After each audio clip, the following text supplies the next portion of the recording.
Good morning बच्चों। आज हम ऊष्मागतिकी के कुछ प्रमुख तकनीकी शब्दों की चर्चा करेंगे। ऊष्मागतिकी रासायनिक वह शाखा है जिसमें ऊर्जा और रासायनिक परिवर्तन के अंतर संबंधों का अध्ययन किया जाता है।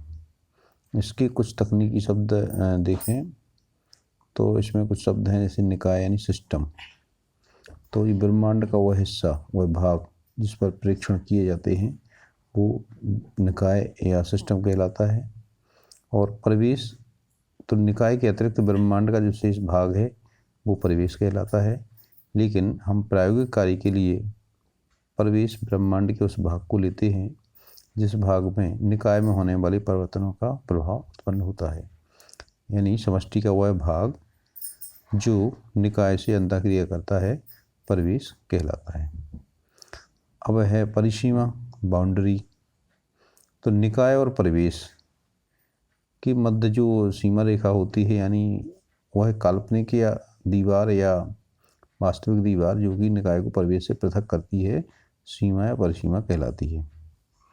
परिसीमा द्वारा द्रव्य और ऊर्जा के निकाय और परिवेश में आदान प्रदान का नियंत्रण और परीक्षण किया जाता है। जैसे हम बात करें थर्मस की, तो थर्मस फ्लास्क में जो दीवार होती है वो रुद्धोष्म दीवार होती है। न तो ऊष्मा का आदान प्रदान होता है और ना ही पदार्थ का आदान प्रदान होता है, तो इसकी परिसीमा हो जाती है। अब हम निकाय के प्रकारों की बात करेंगे।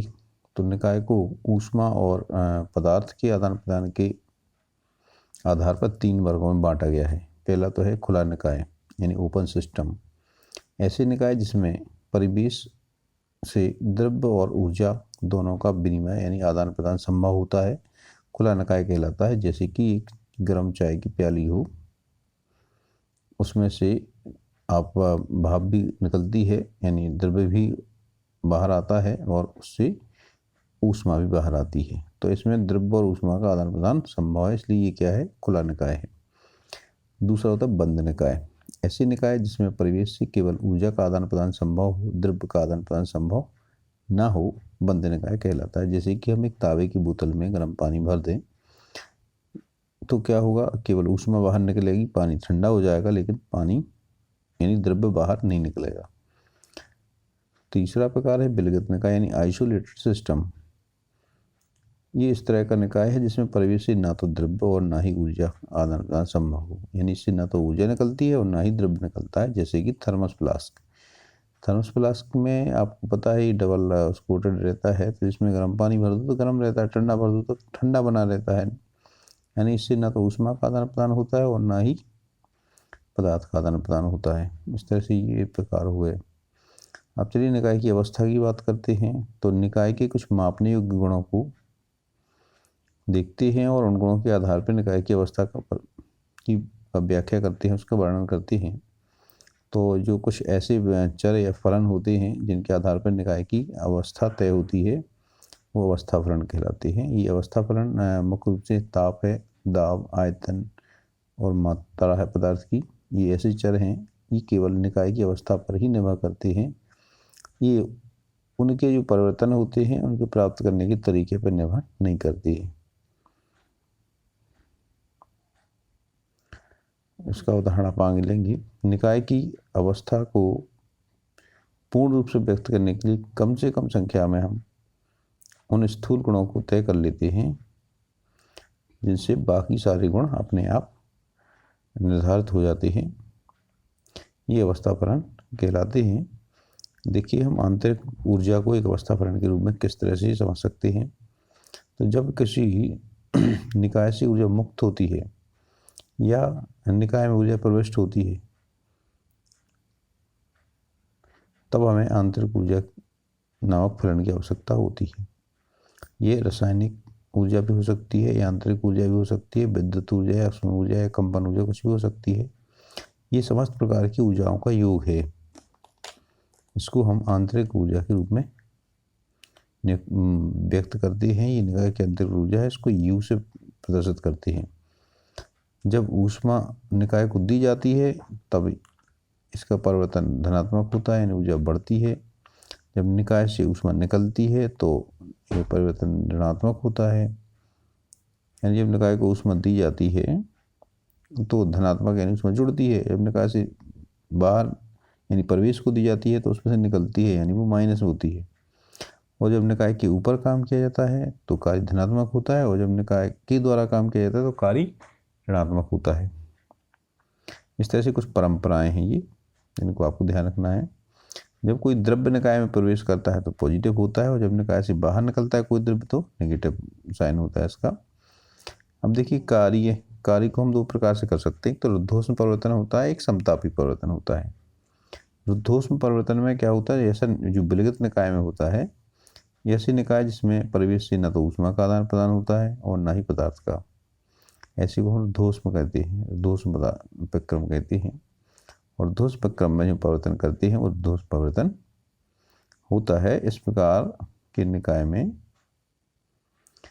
हम देखिए दो प्रकार से परिवर्तन कर सकते हैं। कैसे, या तो हम मान लीजिए हम दीवारें रुद्धोष्म में है उस निकाय की, हमने कोई छोटा सा पिस्टन उसमें डाल रखा है पहले से, वो पिस्टन को पे आंतरिक कार्य करेंगे, पिस्टन को घुमाएंगे तो उनके घर्षण के कारण कुछ ऊर्जा उसमें उत्पन्न हो जाएगी। मान लो उसका ताप हमने टीबी कर दिया, टी ए से टीबी, ए यानी प्रारंभिक ताप है और टीबी उसका बाद का ताप है। जैसे हम इस पर काम करेंगे तो इसका ताप थोड़ा सा बढ़ जाएगा, तो ताप में परिवर्तन डेल्टा टी क्या होगा, टीबी माइनस टी ए। तो इसकी जो ऊर्जा में परिवर्तन है कैसे दिखाएंगे हम, डेल्टा यू बराबर यू बी माइनस यू ए, जहाँ पे यू ए प्रारंभिक आंतरिक ऊर्जा है और यू बी बाद की आंतरिक ऊर्जा है, यानी काम उस पर किया हमने तब इसकी ऊर्जा में वृद्धि हो गई, तो ऊर्जा वृद्धि डेल्टा यू से दिखाएंगे।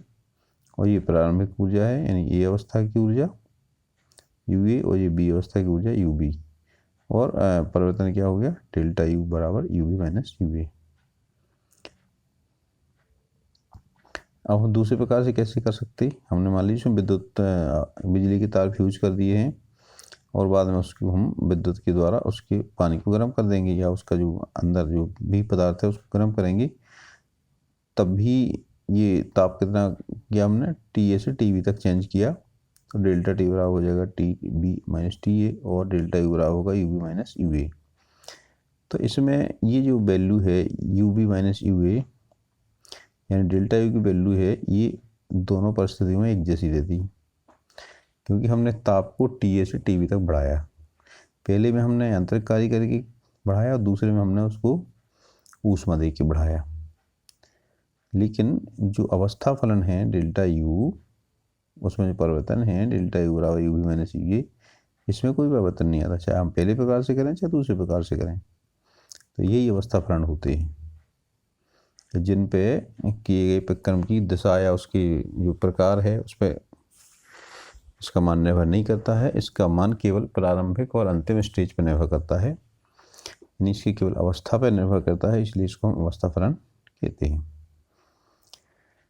तो जो आंतरिक ऊर्जा है वो क्या होगी, अवस्था फलन होगी। और इसको हम delta U equal to T minus T A द्वारा दिखा सकते हैं। यदि हमने ऊष्मा दी है तो क्यू वैल्यू हो जाएगी, यदि निकाय को ऊष्मा देते हैं तो पॉजिटिव होती है और निकाय से ऊष्मा प्राप्त कर देते तो ये नेगेटिव होती है।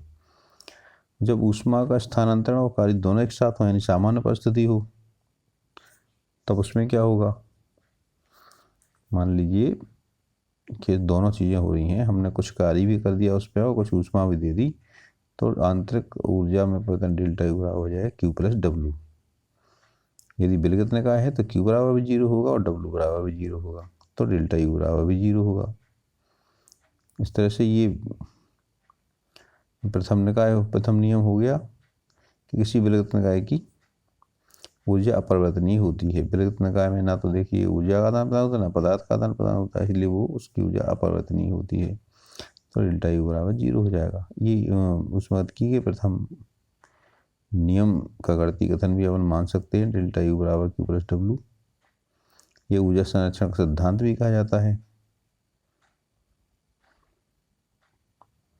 और ये ऊर्जा है इसकी परिवर्तन का माप तो ज्ञात किया जा सकता है, लेकिन इसकी निरपेक्ष वैल्यू ज्ञात नहीं कर सकते, क्योंकि एब्सोल्यूट वैल्यू है इंट्रिंसिक एनर्जी की यानी आंतरिक ऊर्जा की निरपेक्ष मान ज्ञात नहीं किया जा सकता, इसको केवल इसका परिवर्तन भर ज्ञात किया जा सकता है। लेकिन यहाँ पे हम देखें तो हमें आयतन का निरपेक्ष मान निकाल सकते हैं, आप ताप का निरपेक्ष मान निकाल सकते हैं, लेकिन आंतरिक ऊर्जा का निरपेक्ष मान नहीं निकाल पाएंगे। इस तरह से कार्य को देखें, कार्य यहाँ पर दाब आयतन कार्य होता है। मान लीजिए घर्षण रहित पिस्टल है ये, और बाहर दबाव मान लीजिए ज़्यादा है, अंदर दबाव थोड़ा इससे कम है, तो ये पिस्टन अपने आप अंदर खिसक जाएगा, और पिस्टन जितना खिसकेगा उतना इसका आयतन कम हो जाएगा। तो यहाँ पे कार्य पिस्टन के द्वारा किया जाता है।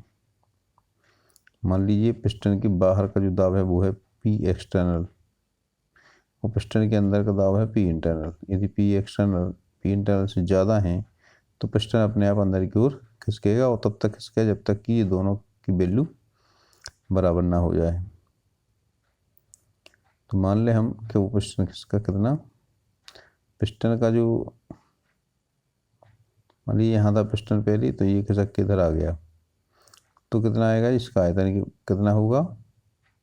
मान लीजिए इसके अनुप्रस्थ काट का क्षेत्रफल ए है और ये लंबाई दूरी एल है, तो ये क्षेत्रफल कितना होगा, एल गुणा ए, मान आयतन में कमी एल गुणा ए हो जाएगी। तो जब ये आयतन में कमी एल इंटू ए है तो इसका मान क्या होगा, वी एफ माइनस वी आई।